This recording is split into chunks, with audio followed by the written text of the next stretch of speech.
Pinoy MMA fighter Carlos Alvarez, pinatulog undefeated ng Japan sa loob ng 17 seconds. Brian, so Alvarez could. Oh, he's leap.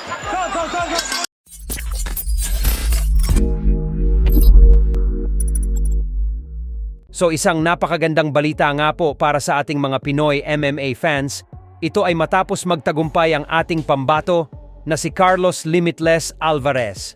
So naganap na ang laban ng dalawa nating kababayan na sina Carlos Limitless Alvarez ng Team Lakay at Justin Jones Matoto sa One Friday Fights 101.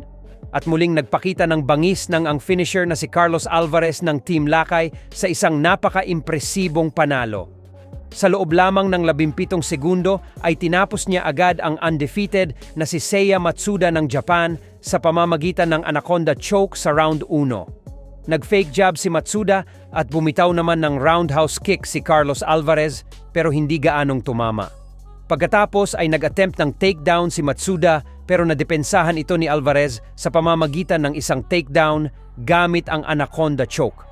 Hindi na nakapalag si Matsuda dahil masyadong malalim at mahigpit na ang pagkakahawak ni Alvarez. Gayunpaman ay walang balak na sumuko ang Japanese kaya naman ay nawalan ito ng malay bago pa makapag-tap. Kaya naman itigil na ito ng referee dahilan para makuha ni Alvarez via first round submission.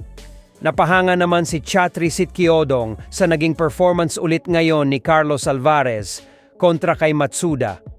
Kaya naman ay nakatanggap ito ng performance bonus na 350,000 baht o 570,000 piso. Umabanti na ngayon ang record ni Carlos Alvarez sa 6 na panalo isang talo habang nadungisan naman ang undefeated record ni Matsuda at lumagapak na ito sa 5 panalo isang talo. Parehas din ang estilo na ginawa ni Alvarez kay Title Chai ng Thailand kung saan tinapos niya ang laban sa loob lamang ng 57 segundo via submission. Samantala, sinikap naman ni Justin Matoto na manalo sa kanyang unang laban sa One Championship pero hindi siya pinahalad kontra kay Munjit Yang ng India. Umabot ang bakbakan hanggang round 3 at nanalo ang Indiano sa pamamagitan ng unanimous decision.